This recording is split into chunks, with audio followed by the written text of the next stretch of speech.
Actually, Ed Cohn gave me one of the best cues that I've ever heard is, act like you're trying to tuck your shoulder blades into your back pockets.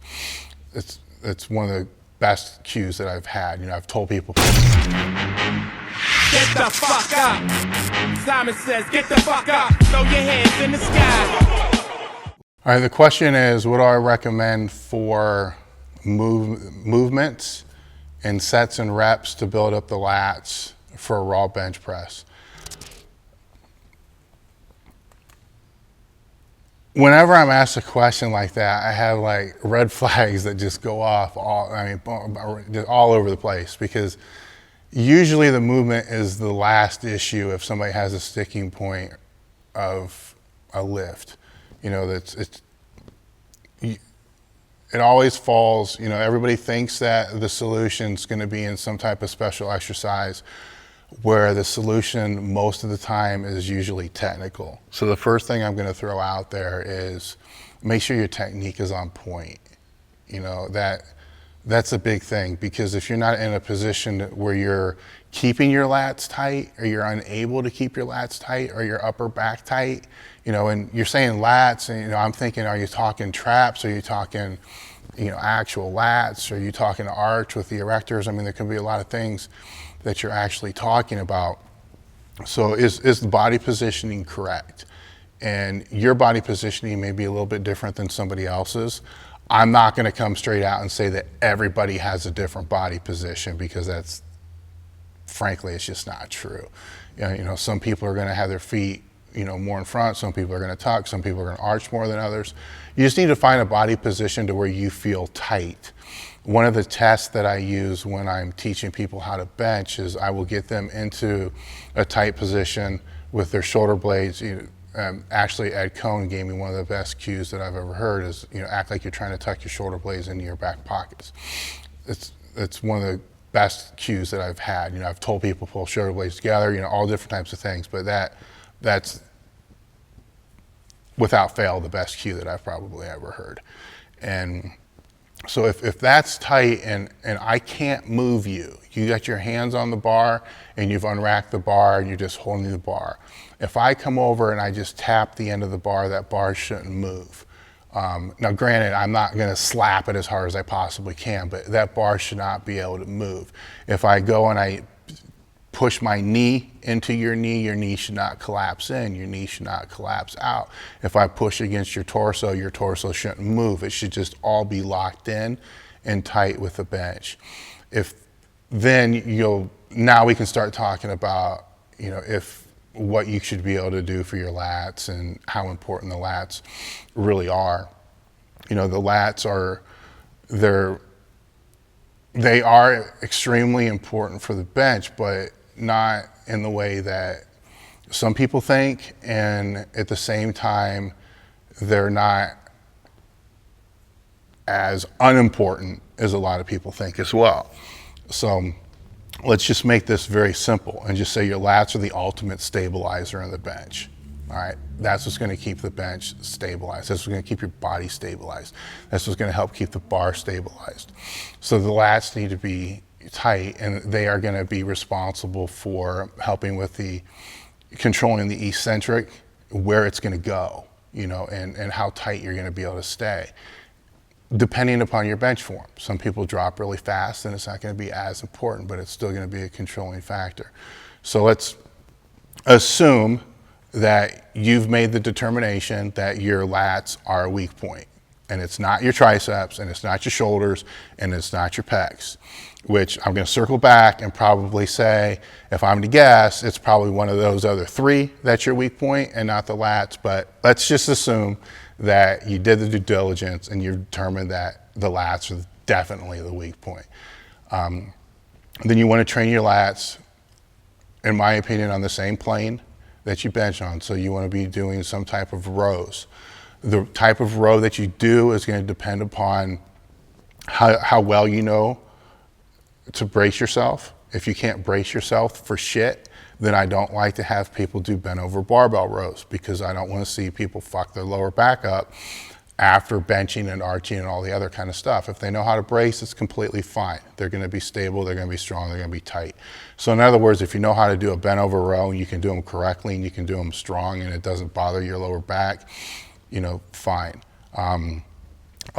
And make sure that you're pulling your elbows and that you're contracting your lats. A lot of times with bent over rows, and most especially a lot of times with dumbbell rows, the dumbbell row actually becomes more of a torso movement than it actually becomes a lat movement if you watch a lot of it in the way that the torso twists as it's coming up. So the lats are what you're trying to train here. So you need to, lack better terminology, put your mind in the muscle, make sure that you're actually working the lats. Any type of row, fine. A chest supported row, that's fine. I've always liked at the end of a training session, using the reverse bands, laying on a bench and just pulling the bar down, you know, to my chest with the bands as resistance. You're not going to be, you can't use a lot of weight because obviously your body is going to come off of the bench. So it's going to be a slower, tighter contraction, more controlled. And then you want to try to basically simulate the bench and the same bench pattern and technique that you use, but just by pulling the bar down. And then make the eccentric a little bit slower. I'm not saying you need to take 50 seconds to let the bar come up, but take it about half speed to let it come back up from that standpoint. From there, you know, it's not all about the lats, you know, so hit all your back, because to make one broad assumption and just say that it's lats and we're going to simulate it by doing a lat movement on the same plane, you know, it can be a false assumption as well. So make sure you're also getting some type of vertical pull, you know, if a pull down, chin, something of that sort, and that you're hitting your traps as well. And I like the, like a chest supported row done as a shrug, you know, pulling the shoulder blades together as well, kind of hitting the lower traps. I'm not telling you to do all these in the same training session. How you divide it out and how you put it out, that's completely up to you. Sets and reps, it's a question that I think everybody in the industry gets asked all the time. Anybody can throw out general recommendations. You know, I can say do 60 repetitions of triceps every single week. And what am I basing that on? Who the fuck knows? You know, past experience or whatever. I can't really tell you what sets and reps to do. I don't know how strong you are. I don't know what exercise you're doing. It may take you more warm-up sets to get to your work weight. What I will tell you is you do want to do more than one working set. So when you get up to a weight that you feel is a working weight, and the reps, I will suggest that somewhere between 5 to 10 reps, depending upon the tempo. If you're going to use a slower tempo, then bring it down to 5. If you're going to use a more aggressive and loose style, then you can take it to 8 to 10. How you recover would be what style I would use. If you can recover pretty efficiently and pretty quick, then I would use more of a loose form and just pull the fucker. If you don't recover that well, then I would use a little bit stricter technique and focus more on the lats doing all the work instead of just muscle fucking the weight up.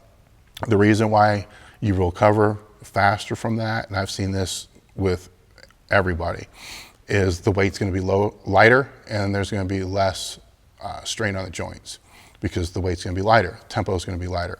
You're also going to fail a lot faster. So the trick with using a slow tempo, if you're going to use that, is when the weight starts to get hard, just let it fail. I'm not telling you to go to failure. You should still be 1 to 2 reps shy of failure.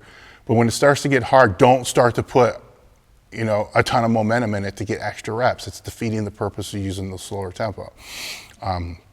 If you're using a loose technique, still 1 to 2 reps shy of failure. Start out with 2 working sets. I'm going to repeat, that does not count any of the warm-up sets to get to the weight you're going to use for the working sets. Sometimes you know what that is, and you're just going to jump in and it will be 2 sets. Sometimes you're going to need a couple sets to kind of feel out what that working set's going to be. Start with one exercise per bench day if you're benching twice a week, and then work it up from there. Personally, I've seen people have, when I was at Westside, I had great success training my lats every training session. So it was 4 days a week. 2 days was some type of vertical pull, and 2 of the days was some type of horizontal pull.